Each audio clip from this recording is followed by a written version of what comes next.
Starting off this countdown, we have the ancient Egyptians. The ancient Egyptians did a number of rituals after someone died to ensure they made their way to the afterlife. First off, the dead were put to rest surrounded by their personal items. Their tombs were filled with tools, food, wine, perfume, household items, clothes, etc.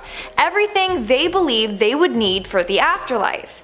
In fact, the food was carefully preserved to ensure it would last them for their long journey to the afterlife. Then they had the embalming process and the canopic jars. So the Egyptians made sure to preserve the vital organs for the afterlife. They did this by carefully removing the organs from the dead and placing them in jars. One jar was for the lungs, one was for the stomach, the other was for the intestines, and one for the liver. The heart was always kept in the body though. Again, all of this was done to ensure the individual got to the afterlife with no problem. And lastly, we have the burial mask. People of power were often buried with a burial mask on. These masks were made to resemble the person that they were placed on.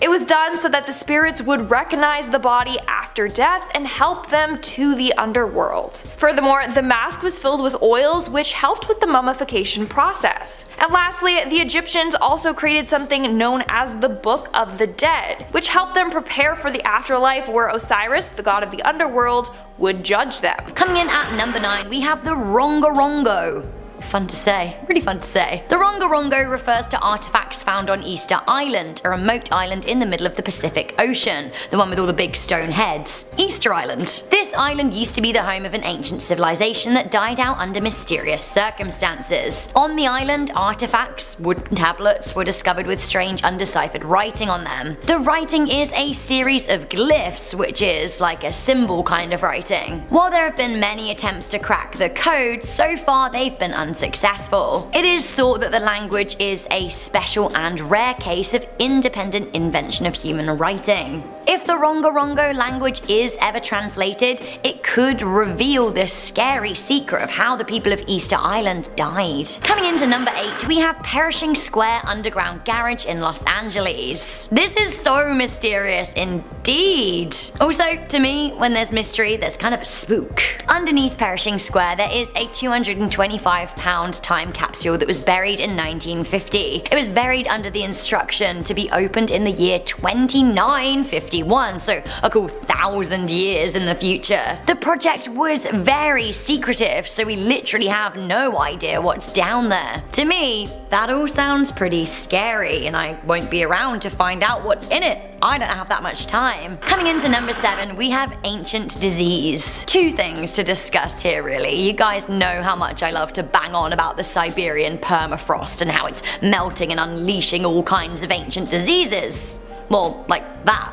And more. Ice, it traps all kinds of things. On that topic, did you also know that there are secret laboratories in the world where scientists are keeping copies of ancient extinct diseases, including smallpox, which was declared eradicated in 1980 by the World Health Organization. The reason copies of old diseases are kept is so that we can study them and have copies of pathogens to work with when creating cures. Although, to be honest, we wouldn't need cures if these viruses were totally destroyed. It's like a scientific catch-22. While we may think that we're rid of these nasties, they're actually still out there hiding in secret. The permafrost is Earth's secret, waiting for the right time to reveal its mysteries, but the laboratories are scientific secrets. Coming into number 6, we have the shiger idol. So often I wonder what lost relics and artifacts are hiding around the world waiting to be discovered, and honestly, I feel like there must be so many things that we don't even know about yet. The only reason we know about the ancient Greeks and the ancient Romans, the Aztecs, and so on and so forth is because we found evidence of them in our soil. Other places, like our number 5, have been written about but never found. There must be small civilizations or very early ones that we haven't found yet, for which we don't have any literature surrounding them. So, on that note, let me introduce the shiger idol. This impressive wooden structure was amazingly found in a Russian bog by gold miners in 1894.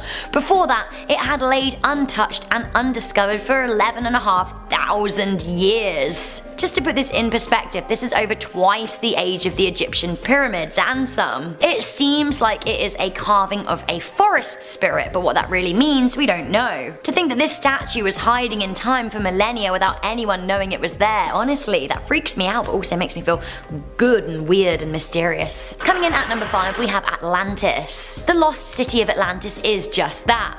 Lost. Where exactly is? Well, some people think that it might be in the Straits of Gibraltar between Africa and Spain. The ancient Greek city was supposed to be thriving in its day, which was over 11,000 years ago, so sometime after the wooden statue from our previous number. The great and late philosopher Plato mentioned Atlantis in a number of his works and writings, and he's a pretty credible guy. Where Atlantis is and what we may find within its walls, well, that is a secret hidden in time waiting to be discovered one day. Coming into number 4, we have the Byron Priest Scary Hidden Treasure. In 1981, publisher Byron Priest hid 12 treasures to promote his book, The Secret. The book was a puzzle made of 12 verses and 12 fantasy paintings. Readers were supposed to pair paintings with verses and use them as clues to find 12 plexiglass boxes buried in various parks around North America. Each box contained a ceramic key that could be redeemed for a jewel worth $1,000. So far, 2 of the boxes have been found, but the rest are undiscovered. One was found in Chicago,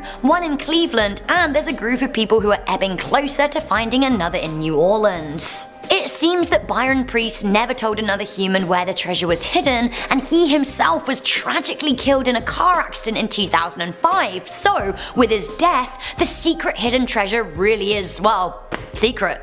And hidden. It's been nearly 40 years. When will the remaining boxes be found, and what exactly will be found in them? Honestly, it sends chills up my spine. Coming in at number 3, we have Heard Island. Heard Island is a mystery land of fire and ice. What goes on there? We don't really know. Heard Island is between Australia and Antarctica, although when I say between, I mean a 2-week sail from Australia in some of the roughest seas imaginable. You can't land a plane here, and for this reason, hardly any humans have ever set foot on this land, that we know of, anyway. The snow is cold, but yet the island is volcanic, and it's a mystery to us. It likely holds secrets to Earth and wildlife that we know very little about. Who knows what we could discover here? Same again at number 2, we have Underneath Antarctica. So my line of questioning when it comes to Antarctica is two-pronged. It all boils down to this though. 160 years ago, Antarctica separated from Africa,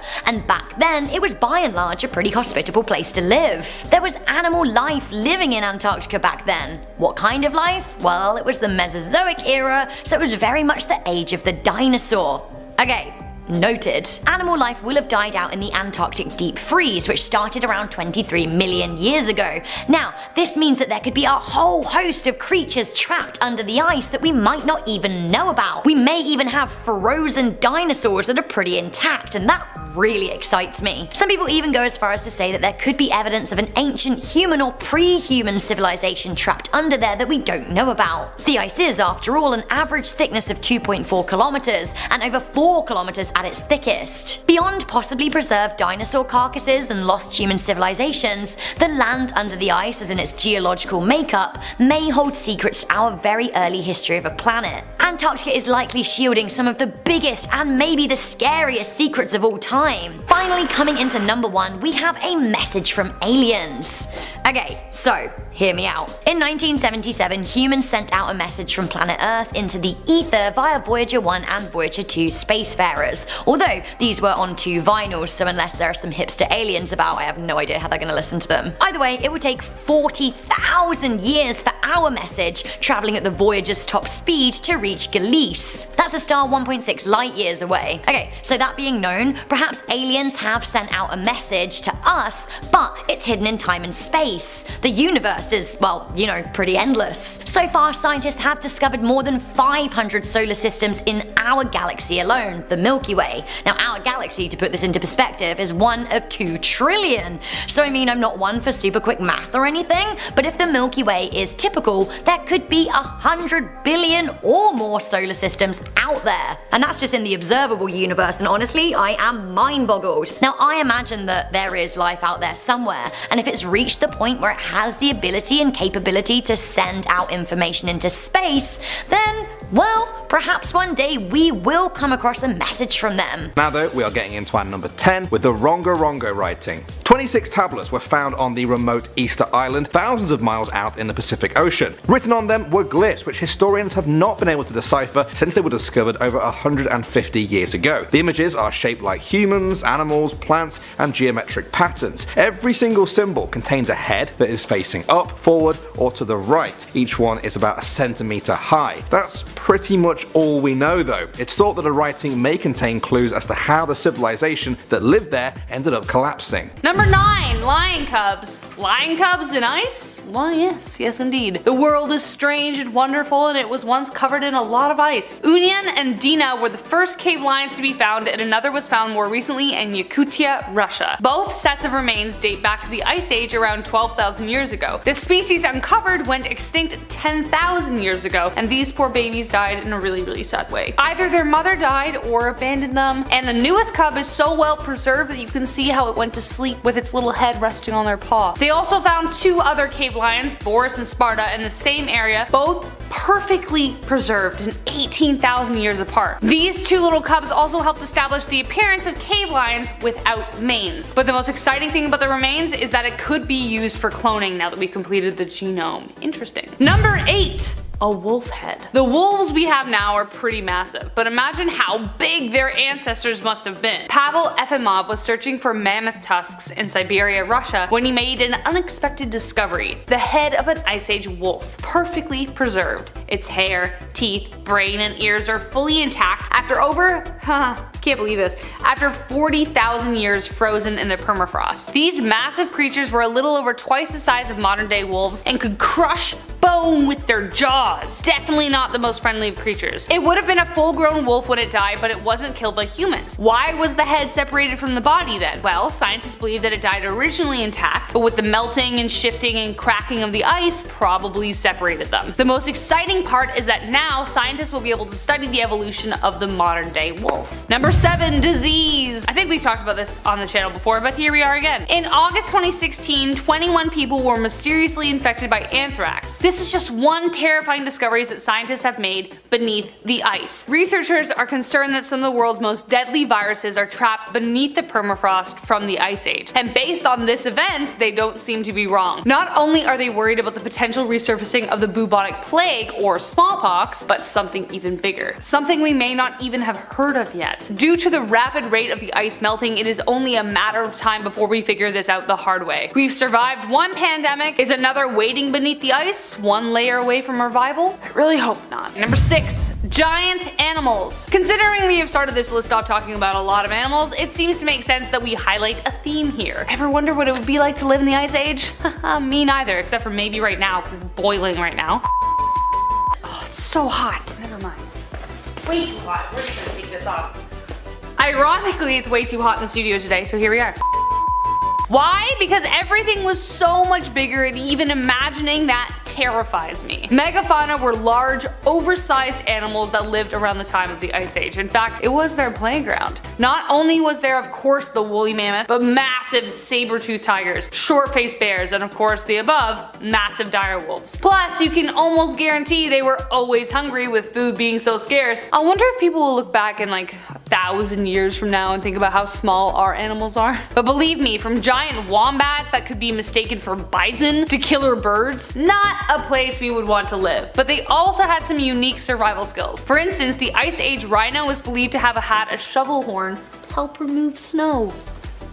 That's kind of neat. Number 5, human revival. Now, considering all the technology we have today, unless we have a day after the tomorrow kind of situation, if we have another ice age, we might be okay. Might. But I am pretty optimistic because Homo sapiens were able to survive the ice age, so why not we? Despite not being hairy or thick-skinned, they were resourceful and inventive, relying on traps to catch their dinner. The hunting tools they had would have been limited to stones, knives, and arrowheads. Anything more complicated would have been really rare. So instead, they used traps, and this is where it would get kind of gruesome. Once their prey would fall prey to whatever traps were sent, the men would surround the injured creature and maul it to death. Hey, when you're hungry, and in a dog-eat-dog world, it's a privilege to care about how you will kill your next meal. Number 4, Mammoth House. What do you do when you don't have bricks and mortar? Well, you build a house out of, bones that you just find lying around. Yeah. According to an article posted in 2020, Russian archaeologists found a massive circle made of the bones of Ice Age creatures. The bones are from creatures that lived over 20,000 years ago. Not only are there 50 mammoths, but reindeer, horses, bears, wolves, red and Arctic foxes. And this isn't the only circle like it. There are around 70 Ice Age bone circles in 25 sites in Ukraine and Russia. Some of the bones were still joined together, which meant that they still had meat on their bones when they were added. In the middle, there are wooden poles that were presumably used to support roofs made of animal hides. There is still speculation as to whether they were used for homes, ritual, or storage buildings, but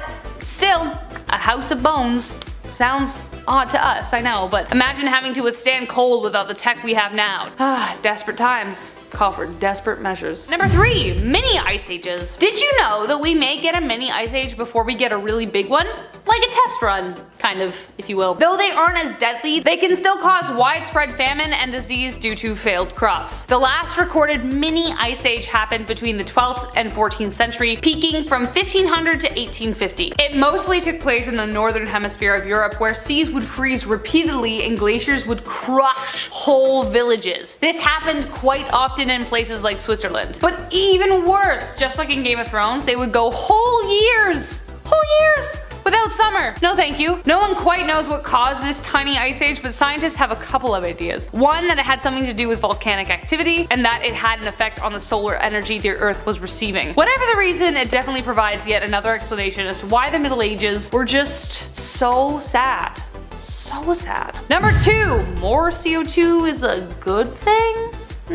Considering the first point on this list, we know that less CO2 in the atmosphere will lead to colder temperatures, which could mean ice baby. But considering the very real concept of global warming and the fact that we are injecting so much carbon dioxide into the atmosphere, could that mean we will stave off an ice age? Well, scientists think this might be so. While we definitely need to figure out how to control our output so other problems don't arise, it could help fight off the next ice age, right? Weird. There's an upside to everything. According to Cambridge University, although the planetary cycle makes an ice age inevitable, like the seasons, the only way it can happen is if the CO2 level is too low. At this point, we have pumped so much CO2 into the air that even if it all stopped tomorrow, we would still have enough to keep an ice age at bay for at least 1,000 years. However, if we keep going the way we're going, well, goodness gracious, great balls of fire. Like, what do you want? Snowball? Hot Earth? Depends what you like, I guess. How the heck are we gonna get out of this one, you know? And last but not least, the snowball. What's more terrifying than an ice age? A giant snowball. No, not the one that you made to throw at your neighbor. I mean the one that could be our Earth. A snowball Earth is a very terrifying possibility, though probably not as likely. A snowball Earth would destroy much of life on Earth and sink our entire world into a deep freeze. And it did! The snowball Earth was a series of ice ages that occurred during the Neoproterozoic era that were so massive the entire planet froze over 500 million years ago. Why did it happen?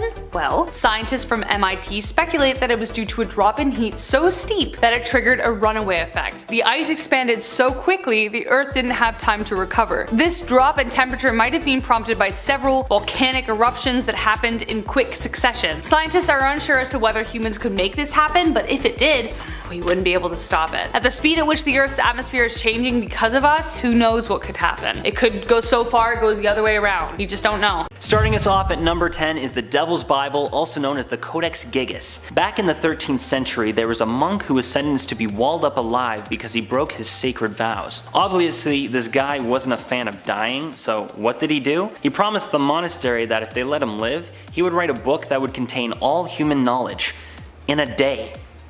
Yikes, that might be worse than death. In order to fulfill his promise, he sold his soul to the devil himself. Supposedly, this devil's Bible contained a complete Latin translation of the Bible and multiple other texts, such as medical formulas and even instructions for performing exorcisms. This book was created using more than 160 animal skins and apparently takes 2 people just to lift it. Although, mysteriously, this book became a bit lighter because 12 pages are actually missing. Rumor has it, these pages contain satanic rituals to summon the devil himself. Of course, there is no way in knowing unless we read it for ourselves, so if any of you hardcore readers out there get a chance to take a peek, let me know in the comments. In our number 9 spot today, we have the man on trial. Okay, history is full of a lot of weird stuff, especially when it comes to laws and court and all of that stuff. Things were really different back then, and this is an example of just how different. In 897 AD, the Catholic Church put a dead man on trial. People have definitely been held accountable after death in our modern society. A posthumous trial can be held for a variety of reasons, but that's not what happened here. No, they actually exhumed the body of this man after he had been dead for 7 months already, and they literally brought his body to the courtroom. Necessary? Probably not. Dramatic? Most certainly. I thought jury duty now was bad. Imagine being the jury for that trial. This man on trial was Pope Formosus, and he was being accused of usurping the papacy. In the end, he was found guilty of this. All of his acts as Pope were declared null and void. His body was then stripped of all official garments and instead dressed in rags. His 3 fingers of benediction were cut off and his body was thrown into the river. They very obviously took this all very seriously. In our number 8 spot today, we have Wine Wednesday. Okay, this one might not be terrifying, but I guess that depends on how you feel about wine. According to reports, it is said that the wine consumption in the Vatican is greater than any other country. Like, statistically, the average person living in the Vatican consumes 20 gallons of wine every year. It's a lot of wine. That's 3 times the average of someone in the UK, 6 times as much as someone in the US, and twice as much as the typical resident of France and Italy. If only there wasn't so much other creepy stuff going on in the Vatican, it might actually be a good time. In our number 7 spot today, we have the crime rate. The Vatican is the smallest state in the world in terms of both area size and population size. Despite this fact, however, it still manages to have one of the highest crime rates in the entire world. Not what you would think for the Holy State, right? The crime rate in the Vatican is said to be 20 times higher than the crime rate in Italy. It's said that there is 1.5 crimes per person. It is said that this is due to the high number of tourists, which makes the area a pickpocket's dream. But who's to say for sure if that's the case? Either way, best to keep your eyes and ears peeled if you're ever walking through those streets, apparently. In our number 6 spot today, we have the digital world. Okay, definitely less terrifying and more just bizarre, or I guess surprising is probably the right way to put it. During his time in the position, Pope Benedict XVI liked to send text messages to his subscribers around the world. Surprisingly, in 2009, the Vatican even opened up a YouTube channel to show different papal addresses and ceremonies. To take this all even a step further, the Vatican even had an app for smartphones. Imagine being the person who created it. The app contained multiple different versions in different languages of a prayer book and the prayers of daily mass. Just months before his resignation, Pope Benedict XVI even got a Twitter account. So, the papacy is going digital, apparently. In our number 5 spot today, we have the secret archives. The secret archives of the Vatican are one of the best known things about the entire state, but what exactly is in them remains much of a mystery. The archives are 53 miles long and there are thousands and thousands of catalogs. Only scholars can access these catalogs, but it still takes quite a bit of time and effort to get a pass to see them. Also, once you're there, you have to request what you want. There's no browsing the archives allowed. The official purpose of these archives is to house important paperwork and things pertaining to the Pope, but many people have speculated about all the secrets that these archives could be holding. Considering how many things and stories most of us have heard about what secrets may be hiding in the Vatican, one can only guess what atrocities may lurk in some of the pages found in these archives. In our number 4 spot today, we have the bank. The Institute for Works of Religion, also known as the Vatican Bank, is certainly no stranger to scandal, as it has definitely seen its fair share over the years. This bank was first established during World War II, during a time that Italy was fighting against the Allied forces. Out of all of the controversies throughout the years, the bank and their dealings with the guy who we'll call Adolf Hitler for the sake of this video is by far the most controversial. It has been reported that the Vatican received a considerable church tax from the evil guy annually. A lot of this money was paid this way so that it couldn't be tracked by Western banks, and this is kind of how the IOR became known as the world's top offshore bank. The Catholic Church has of course made use of the IOR to store tons and tons of its money, the extent of which has never been revealed to the public, so we will likely never know exactly what went on with all of these shady World War II dealings. In our number 3 spot today, we have family ties. This is something that really came to light in 1982. In that year, the Vatican Bank president resigned from the role after a series of scandals that ended up exposing the bank's ties to the mafia. In the end, the bank had to repay more than $200 million to its creditors because of this entire scandal. The bank president was never indicted on any of these crimes, but he has been suspected of not only these crimes, but also being involved in several mysterious deaths. Like, what in the world? This is so wild. In the end, he had diplomatic immunity in the United States, and he retired in Arizona in the 1990s, where he lived out the rest of his life. In our number 2 spot today, we have tax evasion. So there's a rule where the Vatican enjoys a property tax break for all non-commercial properties that contain a chapel. It's a pretty sweet deal, and they apparently decided to try and kind of take advantage of that a little bit. Between the years 2001 and 2006, the Vatican allegedly kind of evaded taxes that amounted to a cool 4 billion euros. The European Court of Justice, of course, ruled this entire thing illegal, and that is why the Vatican had to later procure 4 billion euros as post-dated tax. Many people speculate that this is just a drop in the bucket of what they owe in evaded taxes, but I don't even know how to do my own taxes, so who am I to say? In our number 1 spot today, we have the Secret Court. This one isn't so much a secret anymore, but it was up until 2009. The Vatican has a secret court for sins that are based on conscience. The bishops who handle these hearings are known as the Tribunal of Conscience, and this whole idea was created by Pope Alexander in 1179, and like I mentioned, was kept a secret from the public until 2009.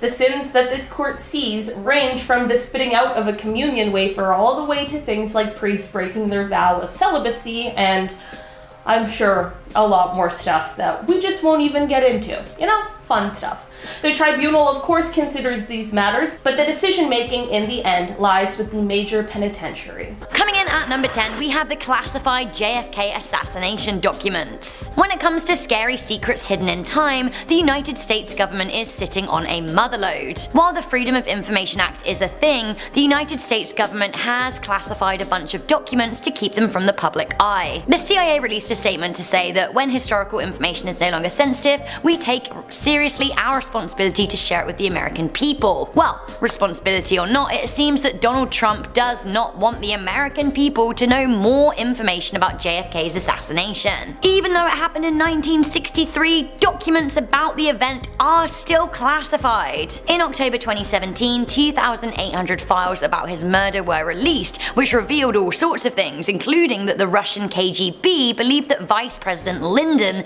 conspired against the Prez. It seems that there are actually still thousands more documents waiting to be released, and Trump has halted it for reasons of, I quote, national security, law enforcement, and foreign affairs concerns. What do they say? Well, time will reveal. Okay, at number 9 now, we have the Saphatic rock scripts. In Jordan's Black Desert, among the scorched sand, lie some rocks with very strange writing on them left by people who lived there over 2,000 years ago. They contain images of horses, antelopes, lions, and birds. Archaeological evidence also seems to show these people had access to abundant water. If you look around the desert there now, none of that is there. The writing belongs to a language family known as Saphatic script. It's an almost haunting discovery to find this in the middle of the the desert, ancient writing of a world that has since vanished. Okay, next up at number 8 now, we have the Comox Valley Pebbles. In 2016, archaeologists were working at a Comox First Nation tribal site on Vancouver Island. Now, among a lot of the finds there, they found 80 pebbles with inscriptions on them. Each one had a symbol of either a tree, a feather, or the sign for fertility. They're thought to be over 2,000 years old, but other than that, the archaeologists don't really know what the patterns mean. To find so many of them indicates the symbols did hold some great importance to the people who lived there, but their meaning still eludes us. Next up at number 7 now, we have the tourist. In July 2017, Polish archaeologists found messages carved into the walls of the tombs at the Valley of the Kings, written by tourists. That's right, the 2,000-year-old scribbles were written in ancient Greek and were left there by Greek philosophers who were following Plato. The writing was mainly reviews of what the tourists thought of the tombs there, kind of like a 2,000-year-old Yelp review. Little did they know that these reviews would be read 2,000 years in the future. Coming at number 6 now, we have the sword. In 1825, a strange sword with a cryptic code on it was found in an English river. The now 800-year-old sword had an 18-long string of letters on its blade, and nobody knows what it says. Some have said the sword shows Viking origins, while others say it's more medieval European. The sword now lies in the British Library's Magna Carta exhibition, and they have been appealing for anyone out there to try and help them decipher the message. Moving on to number 5, we have the Zhuangzhou relics. China has had civilizations living there for a very long time. In 2013, archaeologists digging at the Zhuangzhou relic site made a shocking discovery. They found artifacts with 5,000-year-old inscriptions on them. That's about 1,400 years older than what they thought was the most ancient written Chinese language. Experts studying the text think they found a 6-word string of shapes strung together to make a sentence, but it will be a long way to discovering the hidden message this writing holds. I think everyone will be fascinated though to discover what the text says, because it is just so old. Think about it, when it was written there were actually still mammoths walking the earth. How's that for a mind blow? Next up at number 4 now, we have the Rosetta Stone. The meaning of this stone isn't hidden anymore, but it's too good to leave off the list. The block of granite was discovered in 1799 and was found to be from Egypt's Ptolemy dynasty, almost 2,000 years old. The text at the top was written in ancient Egyptian using hieroglyphs. Now at the time of its discovery, nobody knew how to translate Egyptian hieroglyphs. It was a language lost in time. However, the Rosetta Stone also contained another text at the bottom. It appeared to be exactly the same message, but written in ancient Greek, a language that is very much understood. Armed with this, experts began to decode the hidden meanings of the hieroglyphs and translate every piece of writing they could find. Alright, at number 3 now guys, we have the Makeva writing. Now a Makeva is an ancient Jewish ritual bath. Many of them have been found in Israel, but one in particular has archaeologists stumped. One of these baths was found in Jerusalem in 2015. It's thought to be about 2,000 years old and contains a number of words and symbols on the wall there that have not yet been deciphered. There's images of boats and palm trees scattered all over the wall. Some of the letters are in Aramaic, the language that Jesus spoke. They also date to around the same time he lived. Experts say this is a very significant find. They just want to understand the message. Moving on to the number 2 spot now, we have the Shugborough inscription. In the grounds of England's Shugborough Hall, you'll find an 18th century monument commissioned by a man called Thomas Anson. On it, there's an inscription of 2 lines. First line reads O-U-O-S-V-A-V-V,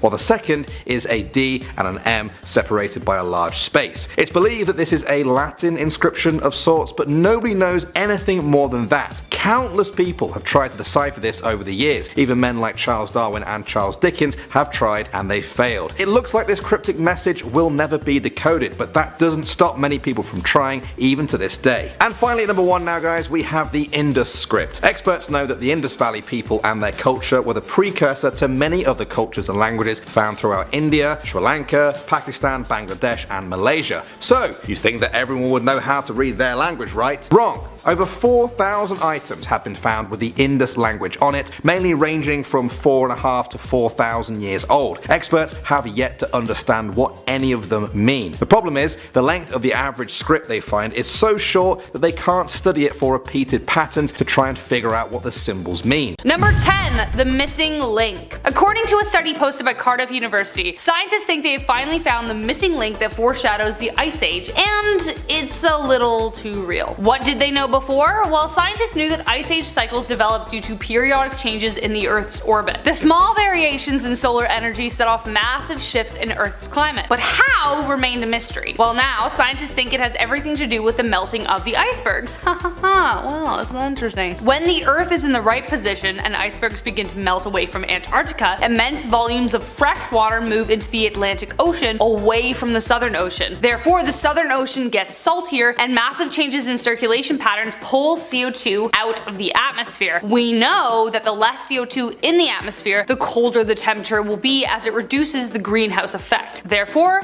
Earth moves towards Ice Age conditions. Now, I think we can be a little more scared of the ice caps melting. Coming in at number 9 is the Nazca Lines. Most of us have heard of crop circles before, but what about the Nazca Lines? The Nazca Lines, just like crop circles, are actually named geoglyphs. Now, what is a geoglyph? A geoglyph is a large design produced on the ground and usually formed by clastic rocks, stones, stone fragments, and gravel or earth. The Nazca Lines were first discovered in the 1930s when pilots were flying over the Nazca Desert in southern Peru and came across these massive drawings. The ancient Nazca civilization made up these drawings consisting of animals, humans, and plants around 2,000 years ago. There are said to be over 100 of these drawings spanning a total of 50 square kilometers. And while many can identify who and what created these massive drawings, no one alive actually knows the reason behind them. Scholars theorize that these were massive signs to give incoming sailors directions, or that they were a way to communicate with those above us.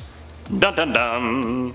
Here at number 8 we have the Roman dodecahedrons. All over the world for hundreds of years, random stone and bronze objects have been popping up in fields and sometimes even in people's yards. These objects are called the Roman dodecahedrons. These objects have 12 sides with a small circle on each and pegs sticking out of every single corner. Experts have dated these objects all the way back to the 2nd and 3rd centuries CE, but once again, they have no idea of their purpose. Many believe these objects resemble an ancient nautical devices, or were used to sow winter grains or even calibrate water pipes for Roman architects. In the end, all of these are just theories and cannot be told for sure. So maybe go and invest in a metal detector and see what you can find. At number 7 we have the King List. Dating all the way back to the 3rd millennium BCE, this giant slab known as the King List lists all of the Sumerian kings with their respective dynasties, locations, and the times they were in power.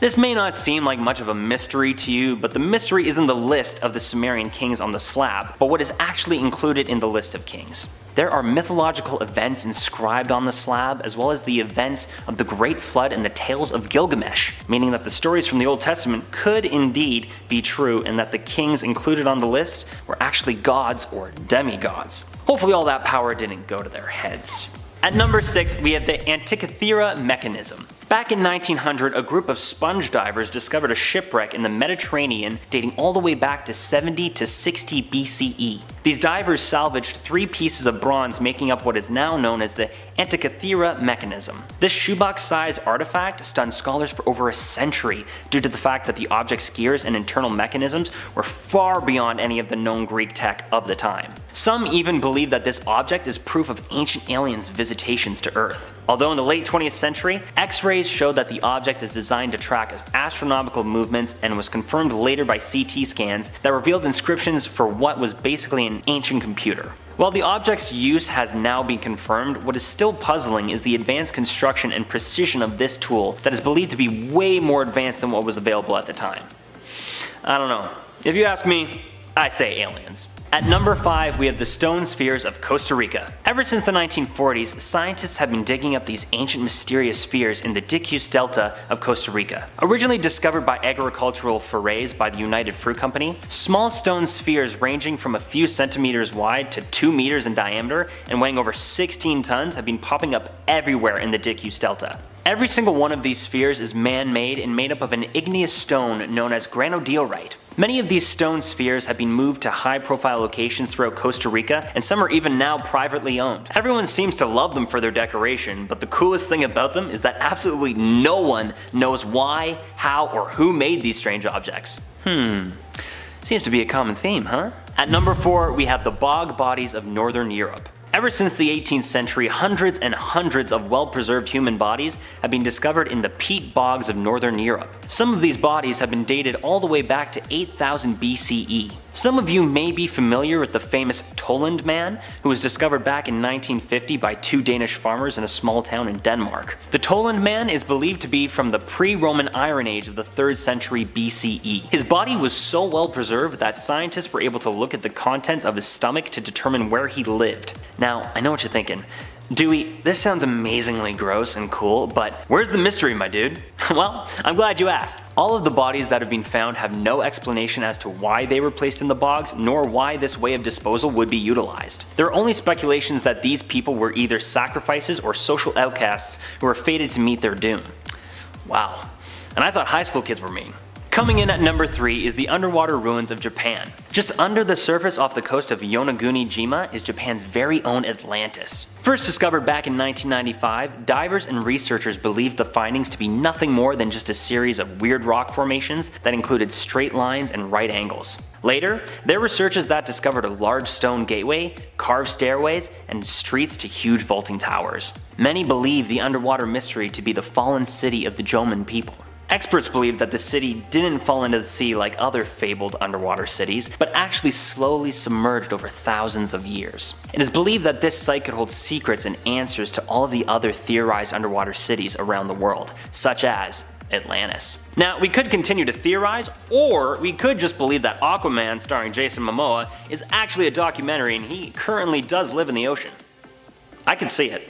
At number 2, we have the Piri Reis map. In 1929, this old map was found in the Sultan's palace in Istanbul, Turkey. A legendary commander of the Ottoman fleet by the name of Piri Reis, who lived from 1465 to 1553, is the author of the map. Reis's map is extremely precise. So precise that it actually includes the continent of Antarctica. But wait, hold the phone. Antarctica wasn't discovered until 1773 by British Captain James Cook. But yet, here is Piri Reis's map showing Antarctica back in 1513. Was Antarctica actually just discovered much earlier than originally thought? Or did James Cook just take credit for someone else's hard work? We might never know. Finally, coming in at number 1 is the infamous Big Daddy Stonehenge. In case you've been living under a prehistoric rock for the last few thousand years, you've probably heard of Stonehenge. Stonehenge is a giant prehistoric monument that is located in England and dates back to 3000 BC. The monument consists of a ring of standing stones all weighing around 25 ton, originally from a quarry located 25 kilometers or 15.53 miles away from the current monument. Not one person knows how these ancient people could have moved these massive stones without the use of a wheel or pulley, or why they were even formed in the first place. Is it an ancient observatory? Healing place? Did ancient aliens create it as a landing pad? We may never actually know. Starting off in our number 10 spot, we have exorcisms. So one would think that exorcisms would be strictly reserved for horror movies and the like, but that is simply not true. They are definitely a real-life nightmare, and the former chief exorcist of the Vatican certainly knows all about them. The late priest, Father Gabriel Amorth, served in this position for more than 60 years, and throughout his career he is said to have performed approximately 160,000 exorcisms.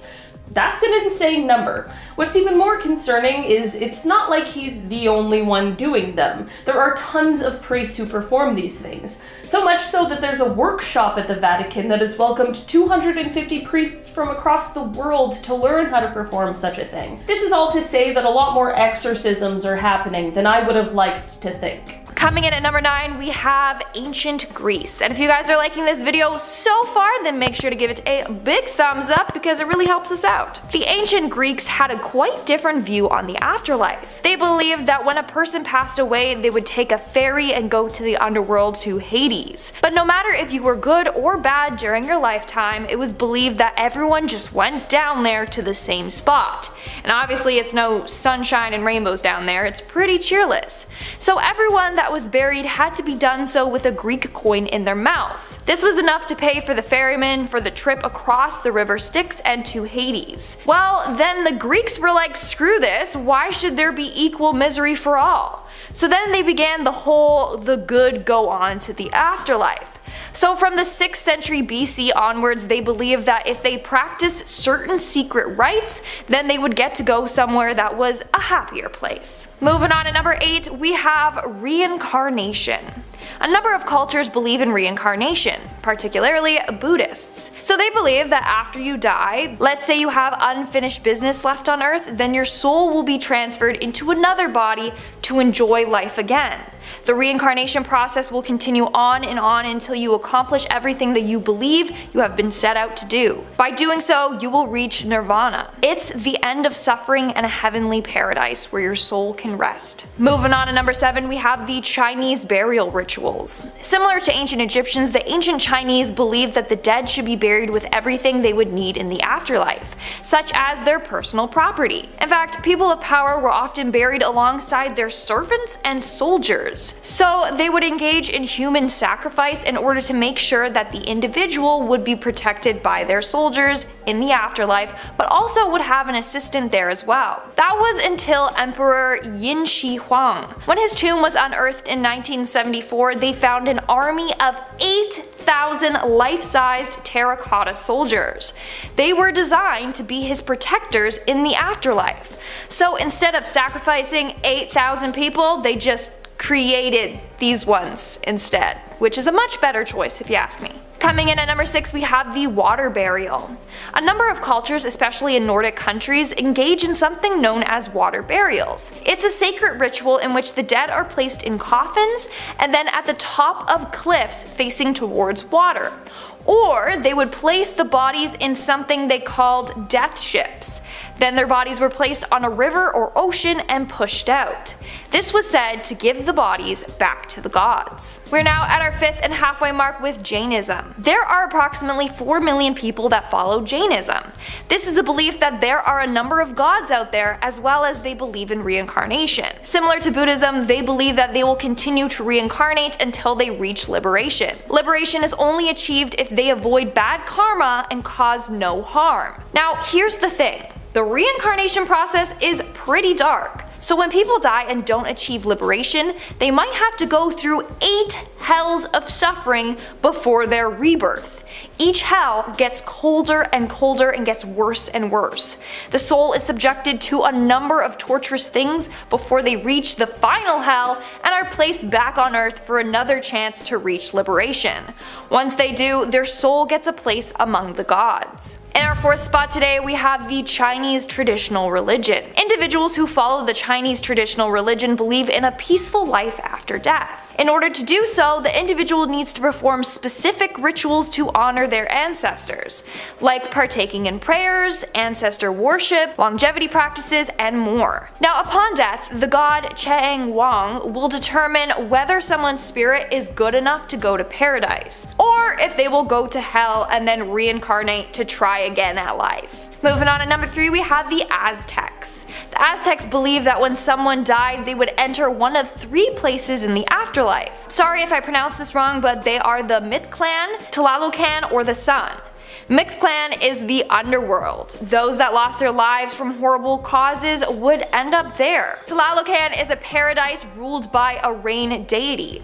So those that lost their lives by drowning or by getting struck by lightning or even by dying from a disease associated with the rain deity would be sent there. And those that lost their lives during childbirth or any fallen warriors would transform into hummingbirds. In our 2nd spot today, we have the Mayan burial rituals. The ancient Mayans viewed getting to the afterlife as a dangerous trip. As a result, they buried the dead in a way that they believed was easier for the soul to pass through the afterlife and into paradise. So the dead were buried with maize, aka corn, in their mouths. That to them was a symbol of the rebirth of their souls. It was also said to provide them with nourishment on their journey. Additionally, their bodies were positioned in their graves in the direction of the Mayan paradise. They believed this would make it easier for them to get to the afterlife. And lastly, their bodies were sprinkled with red cinnabar and wrapped in cotton. This was said to be a disguise for them to avoid being attacked by demons while on their journey. Everyone who passed away had to go on this journey except for those who died at childbirth or died from sacrifice, battle, or took their own lives. If this was the case, it was believed that their soul would pass directly into paradise. And And in our number 1 spot today, we have the lost souls. Now, let's talk about the poor souls that can't find peace and are stuck here on Earth. These are what we know of as ghosts. Now, ghosts are often tied to the location of their death. They often are stuck in that area if their death was sudden, like they were murdered. They then may start off not realizing that they are actually dead. Sadly, most ghosts won't be able to leave until they find peace, whether that be getting justice or help catch their killer or saying goodbye to their family. It makes it even harder though when they don't receive a proper burial or if their body was never found. These ghosts are stuck haunting the earth until their body is found and they can reunite with it, or until they receive a proper send-off, for example, a funeral. If not, they might never reach the afterlife.